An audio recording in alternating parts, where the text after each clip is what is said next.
인간관계 때문에 고민하는 분들에게 추천하는 책. 일본 최고의 심리 카운슬러 오노코로 신페이는 24년간 2만 4천 명의 삶을 분석했습니다. 상담을 의뢰한 사람들 중 인간관계에 능숙한 사람들의 공통점을 발견했는데요.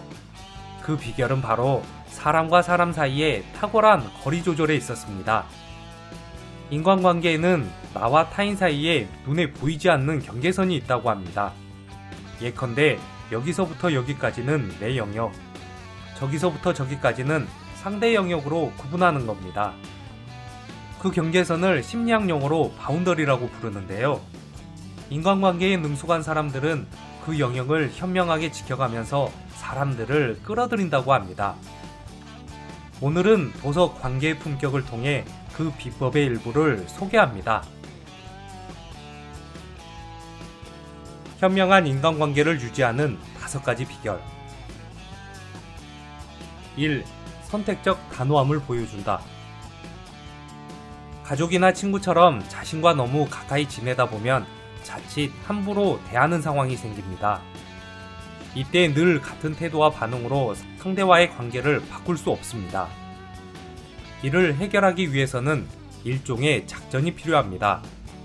바로 상대방과 가볍게 대립하면서 그동안 형성된 관계 구도를 조금씩 깨는 것입니다.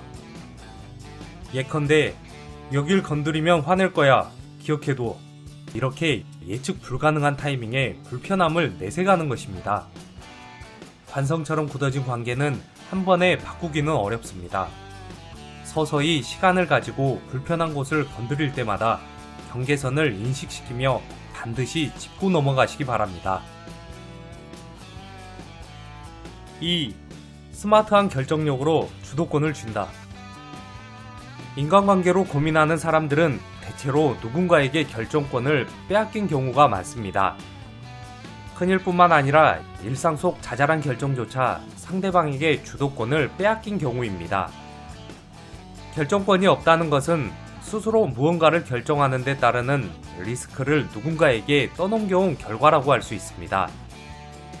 진심으로 인생의 주도권을 되찾고 싶다면 오늘부터 스스로 판단하고 결정하는 연습을 해야 합니다. 우선 일상의 사소한 결정부터 시작하는 것이 좋습니다.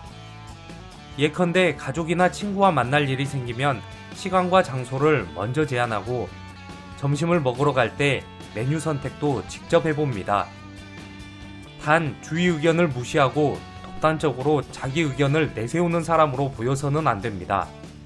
작은 일에서부터 스스로 결정하는 습관을 들이다 보면 꽉 막혔던 인간관계도 조금씩 풀리기 시작할 것입니다.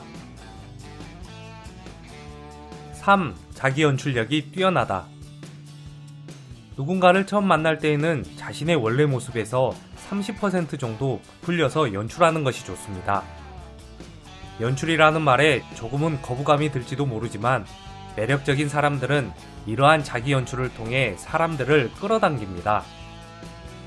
하지만 첫 만남에서의 모습과 실제 모습이 지나치게 다르면 나중에 곤란한 일이 생길 수도 있습니다.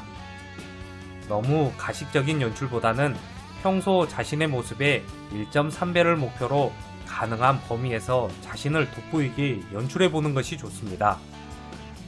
예컨대 미소를 보이는 표정 연출을 통해 상대방에게 나는 행복한 사람, 좋은 사람이라는 인상을 심어줄 수 있습니다.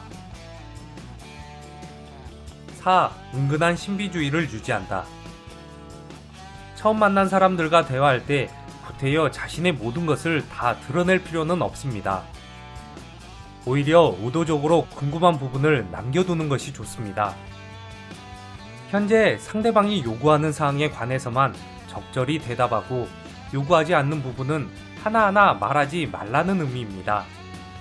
이런 자세는 심리학적 바운더리를 유지하는데 많은 도움이 됩니다. 5. 의외의 매력으로 놀라움을 선사한다. 평소 언행과 큰 차이를 둠으로써 의외의 면을 보여주는 것입니다.